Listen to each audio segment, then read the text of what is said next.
2017 সালে বার্সেলোনা যখন French winger Ousmane দেমবেলেকে 148 মিলিয়ন ইউরো দিয়ে দলে ফেরায়, তখন সবাই ভেবেছিল নেইমারের বিকল্প এসে গেছে ক্যাম্প নুতে।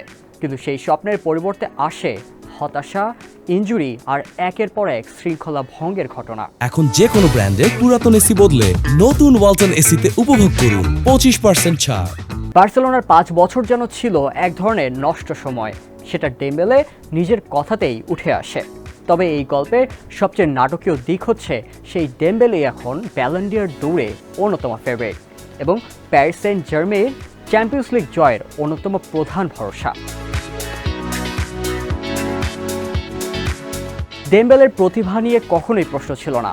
রেনেস ক্লাবে থাকা অবস্থায় তার খেলা দেখে সাবেক পরিচালক মাইকেল সিলভ্রেস বলেছিলেন, ক্রিস্টিয়ানো রোনালদোর পর আমি এমন প্রাকৃতিক প্রতিভাধর কিশোর আর দেখিনি। বরুসিয়া ডর্টমান্ডে থাকাকালীন তার প্রশিক্ষণ দেখে তৎকালীন কোচ থমাস টুখেল বলেছিলেন, এই ছেলেটি প্রতিদিনই কিছু অসাধারণ দেখায়। এমনকি লিওনেল মেসিও তাকে প্রশংসায় ভাসিয়েছিলেন, কিন্তু মাঠের বাইরে ছিল সম্পূর্ণ বিপরীত চিত্র।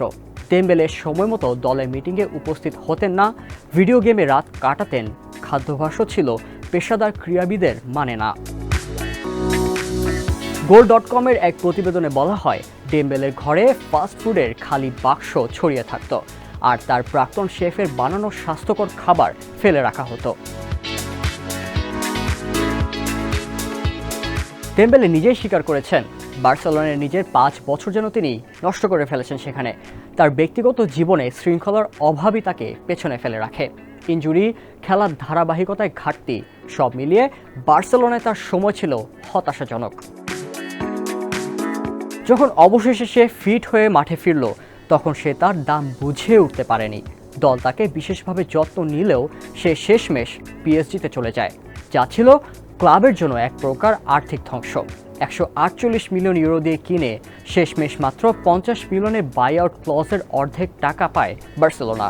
বাকি 25 মিলিয়ন ইউরো সরাসরি গিয়েছিল ডেম্বেলের অ্যাকাউন্টে। পিএসজির শুরুটা মোটেও ভালো ছিল না। প্রথম মৌসুমে মাত্র 3টি গোল। 2023 সালের অক্টোবরে চ্যাম্পিয়ন্স লিগের একটি ম্যাচে কোচ লুইস এনরিকে তাকে স্কোয়াড থেকেই বাদ দেন।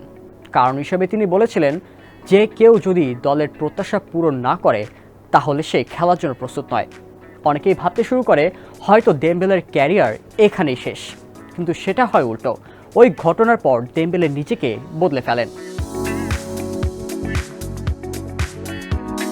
2024-এর ডিসেম্বরের দিকে তার ফর্ম ফিরতে শুরু করে, আর নতুন বছরে যেন অন্য এক ডেম্বেলেকে দেখা যায়।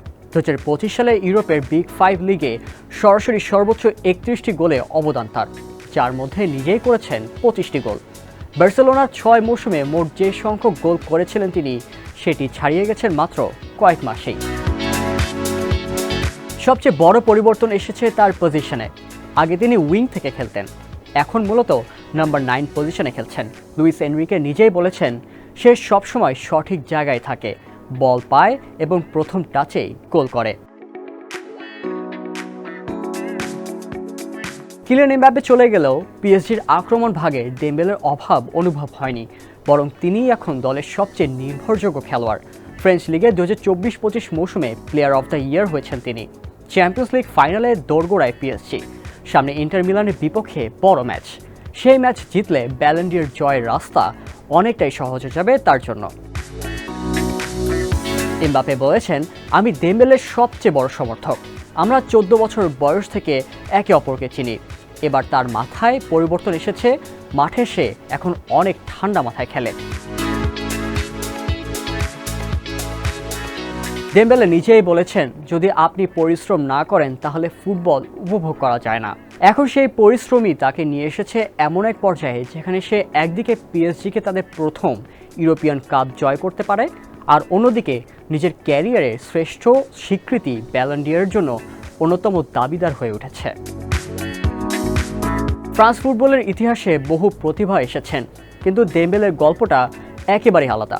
কারণ সে শুধু তার পা দিয়ে নয়, নিজের জীবন বদলে এখন নতুন করে পথ দেখাচ্ছে তরুণ প্রজন্মকে।